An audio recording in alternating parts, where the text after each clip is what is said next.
Yes, now we are going to use the plot matrix command to view the usage. We have studied about the two commands, plot matrix and correlation coefficient, right?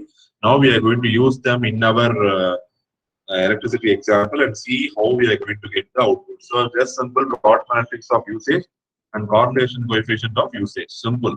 The commands are not even tough. I'm going to use simple. The commands are very simple. We'll see the answer.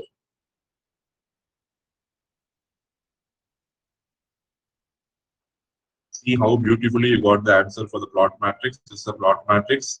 A, B, C, D, four columns. This is the scatter plot for the different combination. A and B, A and C, A and D. Okay. B and A, B and C, B and D.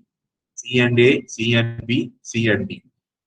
See here, last one, D and A, D and B, D and C. For all the horizontal rows, you know, it will be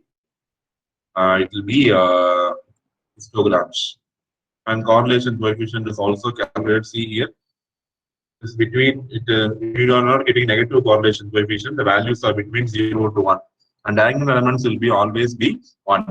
And the values which are close to 1 are considered to be highly correlated, and the values which are close to 0 are found to be uncorrelated. Okay. So see here, I got the answer for plot matrix as well as the correlation coefficient values. So, what is the objective of correlation? Correlation will clearly say whether the variables are related or not.